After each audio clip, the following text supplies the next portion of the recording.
तो आज हम करने वाले final accounts of a sole proprietor. Will be doing question number 9। So let's get right away into the सम।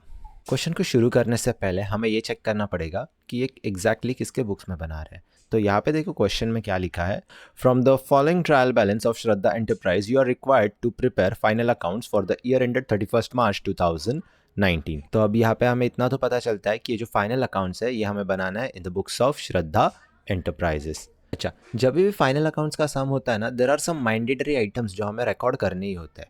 अब देखो फाइनल अकाउंट्स में 3 चीज़ें हम बनाते हैं, trading account, profit and loss account and balance sheet. Trading and profit and loss account are nominal accounts जो हम बनाते हैं to know the profitability of a business, जबकि बैलेंस शीट बनाया जाता है to know the financial position of a particular business.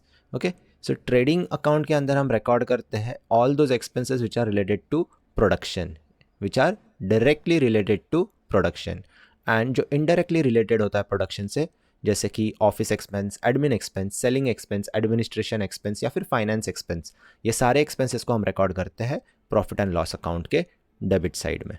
Okay, so let's get started. सबसे पहला आइटम आता है ट्रेडिंग के डेबिट में 2 opening stock followed by 2 purchase, उसके बाद आएगा माइनस रिटर्न्स। क्रेडिट साइड में हम लिखते हैं by sales minus returns and finally closing stock. Profit and loss में ऐसा कोई मैंडेटरी आइटम नहीं होता है, बट येस बैलेंस शीट के अंदर हम लिखते हैं लाइबिलिटी साइड में कैपिटल एंड एसेट साइड में नीचे लिख देंगे क्लोजिंग स्टॉक। इसके बाद हमें ना एक वर्किंग नोट बनाना है जिसका नाम है ओनो। बहुत सिंपल सी बात है। देखो, जब डेटर्स तुम्हें पैसा नहीं देता है तो तुम्हें क्या होता है, दुख दर्द और पीड़ा। तुम क्या बोलोगे, ओ नो बैड डेट्स हो गया, बस वही चीज़ है। ओनो का मतलब है old new, new old. Last वाला जो आइटम होता है हमेशा क्या करेंगे हम, माइनस। ABCD आता है ना बच्चा, तो ये देखो क्या करना है, bad debts RDD, bad debts RDD। Alphabetical order में पहले B आता है ना, तो पहले बैड डेट्स लिखेंगे, उसके बाद RDD। O stands for old, N stands for new, B stands for bad debt and R stands for RDD, that is reserve for doubtful dates. ये फॉर्मेट बना दिया। अब हम सम को स्टार्ट कर सकते हैं। तो सम में ट्रायल बैलेंस दिया रहता है एंड एडजस्टमेंट्स दिया रहता है। Trial balance will always have one effect except hidden adjustments. वो जब सम में आएगा मैं आपको एक्सप्लेन कर दूंगा कि एग्जैक्टली हिडन एडजस्टमेंट्स होता क्या है। बट एडजस्टमेंट्स के 2 इफेक्ट होते हैं, एक डेबिट इफेक्ट रहेगा और एक क्रेडिट इफेक्ट। अब देखो, ये जो ट्रायल बैलेंस है ना, स्टार्टिंग में तो उसको ऐसे ही इग्नोर करना है जैसे तुम्हारी क्रश तुम्हें करती है। पहले हम क्या करेंगे, एडजस्टमेंट्स करेंगे। ऑलराइट, तो सबसे पहला एडजस्टमेंट देखो यहाँ पे क्या बोला है, insurance is prepaid to the extent of 2250। मतलब क्या है कि ये इंश्योरेंस प्रीपेड है, इसको हमने पहले ही पे कर दिया है। तो पहले ही पे कर दिया है तो ये हमारे लिए क्या बन जाएगा, असेट। तो हम लिखेंगे बैलेंस शीट के एसेट साइड में एंड P&L के डेबिट साइड में, क्योंकि इंश्योरेंस तो P&L के डेबिट में आता है ना। तो will write to rate, rent and insurance less prepaid, क्योंकि ये करंट ईयर को बिलोंग नहीं करता है, तो करंट ईयर के इंश्योरेंस में ये नहीं आएगा। एंड इसका सेकंड इफेक्ट रहेगा बैलेंस शीट के एसेट साइड में। Okay, will write prepaid insurance 2250। Okay, चलो आगे बढ़ते हैं। अभी closing stock is valued at 3,80,000 cost price and 4 lakh as market price. तो देखो कॉस्ट क्या है, मार्केट प्राइस क्या है, वो हमें जानने का ज़रूरत ही नहीं है। हमें बस देखना है कॉस्ट और market price which ever is lower, क्योंकि हम कौन सा प्रिंसिपल फॉलो करते हैं, we follow the principle of conservatism, right. तो यहाँ पे हमारा क्लोजिंग स्टॉक का वैल्यू रहेगा 3,80,000। Will write it trading account credit side and on balance sheet asset side, that's it. Outstanding expenses are wages and rent. Outstanding का मतलब होता है रिमेनिंग, आउटस्टैंडिंग का मतलब होता है रिमेनिंग। तो यहाँ पे क्या रिमेनिंग है, खर्चा करने का बाकी है ना। We have to pay something which is payable is our liability. तो हम लाइबिलिटी साइड में लिखेंगे आउटस्टैंडिंग वेजेस 6,000, आउटस्टैंडिंग रेंट 5,000। अब वेजेस हम रिकॉर्ड करते हैं ट्रेडिंग अकाउंट में और रेंट हम रिकॉर्ड करते हैं P&L में। तो हम ट्रेडिंग अकाउंट में लिखेंगे to wages add outstanding and उसका इफेक्ट देंगे 6,000। अच्छा सर, आप वेजेस क्यों नहीं लिख रहे हो? देखो वेजेस को ढूंढना पड़ेगा ना ट्रायल बैलेंस में, और ऐसे ढूंढने वाला काम हम नहीं करेंगे, ठीक है। हम क्या करेंगे, एडजस्टमेंट को सॉल्व करेंगे। जो फिगर्स मिलता है उसको रिकॉर्ड करने का, जो नहीं मिलता उसके लिए जगह छोड़ने का, वेरी सिंपल। फिर यहाँ पे नीचे देखो P&L में क्या लिखा है हमने, to rent, rate and insurance. अब रेंट रेट एंड इंश्योरेंस कितना है वो तो फिलहाल हमें पता नहीं है, लेकिन उसमें से माइनस प्रीपेड इंश्योरेंस कितना करना है 2250, एंड देन उसमें से और हमें क्या करना है, we have to add outstanding rent which is 5000, and then total आ जाएगा हमारा आउटर कॉलम में। Okay, write off further bad debts 1500 and provide 5% reserve for doubtful debts. अब देखो ये चीज़ जो है ना, ये क्या है, new bad debts and new RDD. Sir कैसे? ट्रायल बैलेंस के अंदर जो भी इंफॉर्मेशन होता है ना, वो पुराना इंफॉर्मेशन होता है। एडजस्टमेंट के अंदर हमेशा होता है न्यू इन्फॉर्मेशन।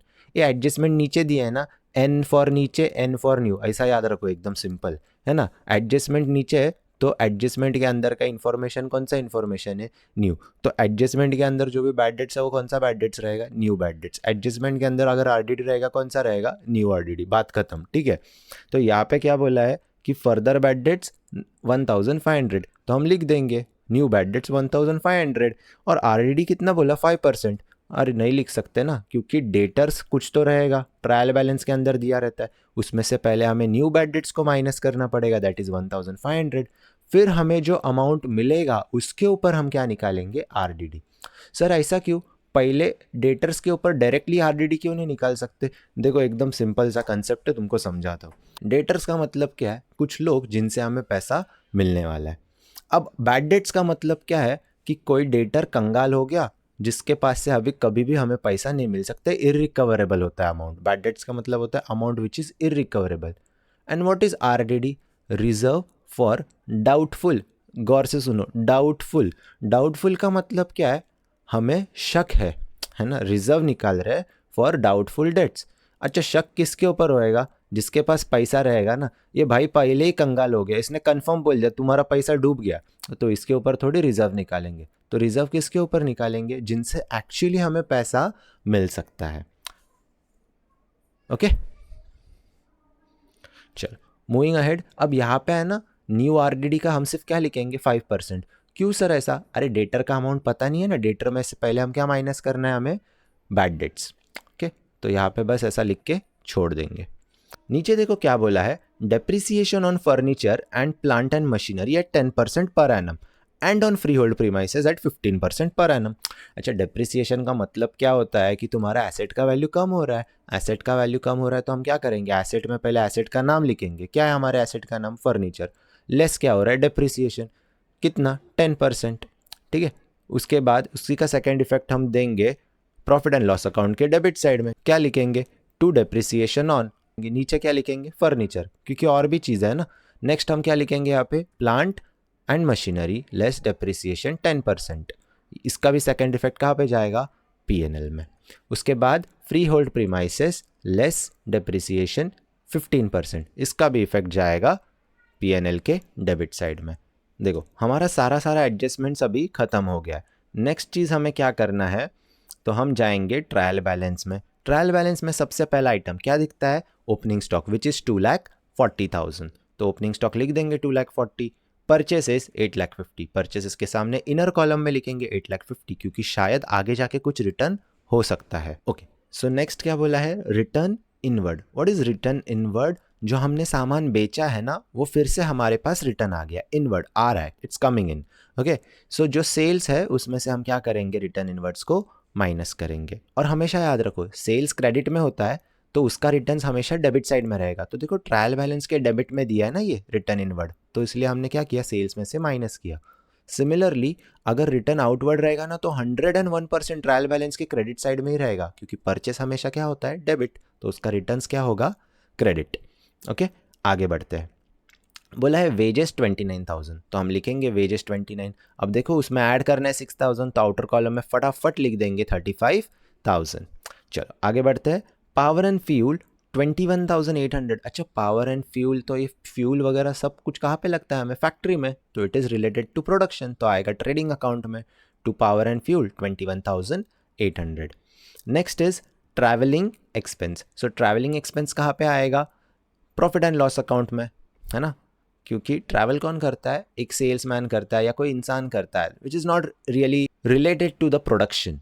ओके, सो ये क्या है, इनडायरेक्ट एक्सपेंस है, तो ये आएगा 14,700। उसके बाद दिया है audit fees, that will be 7,000 again. जो ऑडिटर को हम पैसा देते हैं, चार्टर्ड अकाउंटेंट को हमारा बुक्स का ऑडिट करने का, उसको बोलते हैं audit fees, which is 7,000।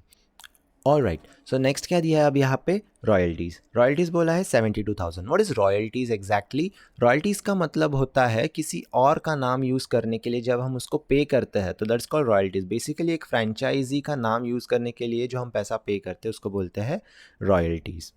Okay, तो यहाँ पे रॉयल्टी कितना है, 72,000। अगर हमने सामने वाले को पैसा नहीं दिया तो हम उसके नाम से प्रोडक्शन नहीं कर सकते, है ना। तो it is required for production, तो ये आएगा ट्रेडिंग अकाउंट में टू रॉयल्टी 72,000।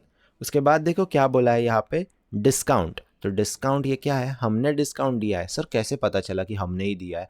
देखो ना, ये ट्रायल बैलेंस के डेबिट में दिखता है ना, तो ट्रायल बैलेंस के डेबिट में जो भी रहेगा वो हमारे लिए खर्चा है या फिर नुकसान है, करेक्ट है। तो दिस इज डिस्काउंट अलाउड, हमने डिस्काउंट दिया है, तो हम लिखेंगे टू डिस्काउंट एंड 1750। उसके बाद क्या दिया है यहाँ पे, पोस्टेज, जो कितना है 13,500। कहाँ पे आएगा, पीएनएल के डेबिट में। नेक्स्ट दिया है bad debts. So bad debts कौन सा वाला है, ये ओल्ड वाला है ना, ये कौन सा वाला है, ओल्ड बैड डेट्स। तो हम लिख देंगे ओल्ड बैड डेट्स कितना रहेगा, 3,000। ओके, ये आएगा हमारे ओनो के फॉर्मेट में। नेक्स्ट सन्ड्री डेटर्स 5,20,000, तो हम एसेट साइड में लिख देंगे 5,20,000 एंड देन माइनस करेंगे उसमें से न्यू बैड डेट्स, तो हमें मिलेगा 5,18,500।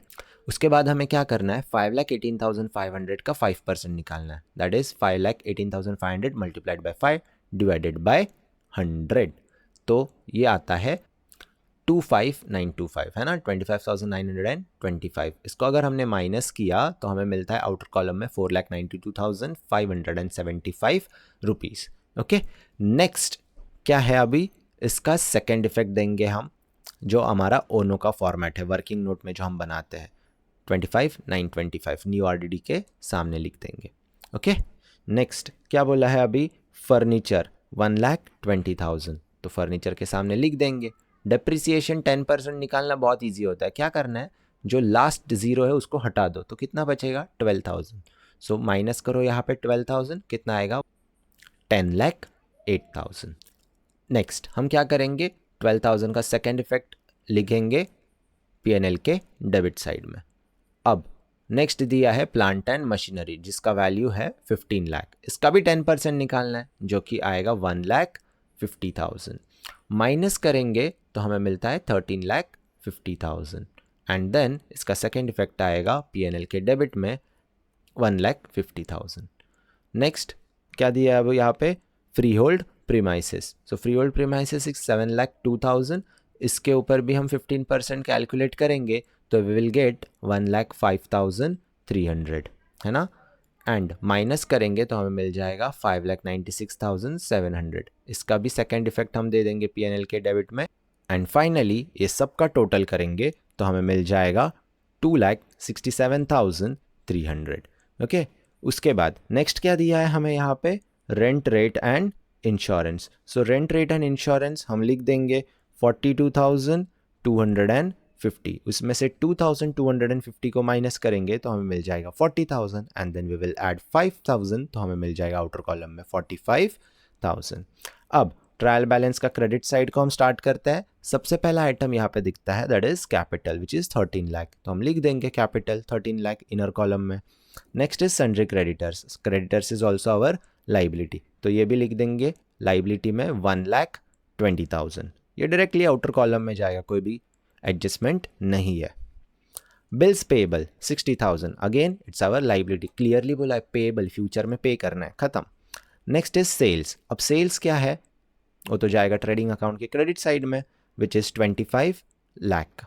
ओके, सो माइनस क्या करना है उसमें से, रिटर्न्स, तो हमें मिलता है 24,85,000। Next is return outward which is 8,000, सो 8,50,000 में से हम 8,000 माइनस करेंगे तो वी विल गेट 8,42,000। आगे देखो क्या बोला है यहाँ पे, डिस्काउंट 2,000। अच्छा, डिस्काउंट 2,000 सर डेबिट साइड में भी था, क्रेडिट में भी है, तो हाँ ये हमें डिस्काउंट क्रेडिटर्स ने दिया है, तो ये हमारे लिए क्या हो गया, इनकम, तो हम लिखेंगे पीएनएल के क्रेडिट में बाय डिस्काउंट। नेक्स्ट आइटम दिया इन्होंने बैंक ओवरड्राफ्ट। तो बैंक ओवरड्राफ्ट क्या है? It is a short term loan जो हमें बैंक देता है। तो इट बेसिकली मीन्स कि ये हमारा क्या है? लाइबिलिटी, जो आएगा लाइबिलिटी साइड में ऑफ कोर्स। तो हम लिख देंगे बैंक ओवरड्राफ्ट 1,54,500। आगे बढ़ते हैं, reserve for bad and doubtful debts, that is 8,000। Okay, तो हमारा यहाँ पे ओल्ड आरईडी कितना है? 8,000। तो देखो ओनो के फॉर्मेट में हमने लिख दिया -8,000 और अब यहाँ पे सारे आइटम्स हो गए। तो लेट्स सॉल्व दिस। ओके, यहाँ पे हम प्लस करेंगे 3,000 तो हो गया 28, फिर माइनस करेंगे तो ये आएगा आउटर कॉलम में 22,425। ओके, अब देखो ये जो फिगर है ये पॉजिटिव आ रहा है, तो जब भी ये पॉजिटिव आता है ना, ये सेम फॉर्मेट को कॉपी कर देंगे हम प्रॉफिट एंड लॉस अकाउंट के डेबिट साइड में, है ना। अब ये आंसर पॉजिटिव आ रहा है तो हम क्या करेंगे, ये सेम चीज़ को कॉपी पेस्ट कर देंगे प्रॉफिट एंड लॉस अकाउंट के डेबिट साइड में। क्या आएगा यहाँ पे? To old bad debts, add new RDD, add new bad debts and then less old RDD. Amount कितना रहेगा यहाँ पे? सेम जो हमने यहाँ पे लिखा है 3,000, 25,925, 1,500 एंड लेस 8,000। तो टोटल आउटर कॉलम में आएगा 22,425। तो चलो फटाफट क्रेडिट साइड का टोटल कर लेते हैं, जो कि आ रहा है 28,65,000। अब नेक्स्ट क्या करना है, डेबिट साइड में भी यही सेम टोटल को कॉपी पेस्ट करना है एंड डेबिट साइड का जो अमाउंट्स है उसको हम माइनस करेंगे तो हमें मिलता है gross profit which is 16,54,200। Alright, तो अब हम क्या करेंगे, प्रॉफिट एंड लॉस अकाउंट के क्रेडिट साइड में लिख देंगे by gross profit brought down which is 16,54,200। Again credit side ही ज़्यादा लग रहा है ना, तो दिस इज़ 16,56,200। उसमें से ये डेबिट साइड का जो अमाउंट्स है उसको सबको हम क्या कर देंगे, माइनस कर देंगे, तो हमें मिलेगा to net profit which is 12,84,525। अगर बिजनेस को प्रॉफिट हो रहा है तो हम उसको क्या करेंगे, कैपिटल में ऐड। तो ऐसा क्यों सर? कैपिटल में इसलिए ऐड करना होता है क्योंकि नेट प्रॉफिट के ऊपर किसका हक होता है? प्रोप्राइटर का, एंड प्रोप्राइटर का हक है तो हम क्या करेंगे, उसके कैपिटल में ऐड कर देंगे। सो टोटल आउटर कॉलम में आता है 25,84,525। अब हम क्या करते हैं, लाइबिलिटीज़ एंड एसेट साइड का टोटल करते हैं, जो कितना आता है 29,29,525। तो इसी के साथ तुम्हारा बैलेंस शीट टैली होता है। टाटा बाय बाय, मिलेंगे अगली वीडियो में।